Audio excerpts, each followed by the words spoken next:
ಗರ್ಭಿಣಿ ಸ್ತ್ರೀಯರು ದಯವಿಟ್ಟು ಹೊರಗಡೆ ಬರಬೇಡಿ, ಮಕ್ಕಳು ಸರಿಯಾಗಿ ಹುಟ್ಟಲ್ಲ. ನಾಳೆ ಹುಟ್ಟೋ ಮಗು ಅಂಗವಿಕಲತೆ ಆಗಿ ಅಥವಾ ಬುದ್ಧಿಭ್ರಮಣೆ ಆಗಿ ಅಥವಾ ಇನ್ಯಾವುದೋ ಒಂದು ಸಮಸ್ಯೆಗೀಡಾದ್ರೆ ಜೀವನದುದ್ದಕ್ಕೂ ನೋಡಿ ಕಣ್ಣೀರು ಹಾಕುವಂಥದ್ದು ಆ ತಂದೆ ತಾಯಿ ಗುಣ ಆಗ್ಬಿಡುತ್ತೆ.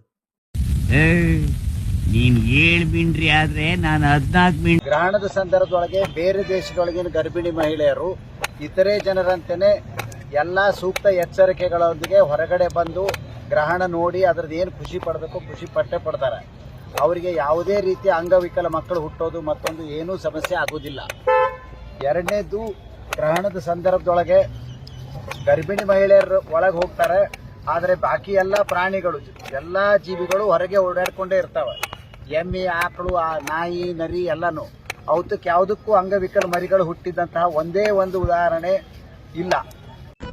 ಇದು ಆಕ್ಚುಲಿ ಚೆನ್ನಾಗಿರೋದು.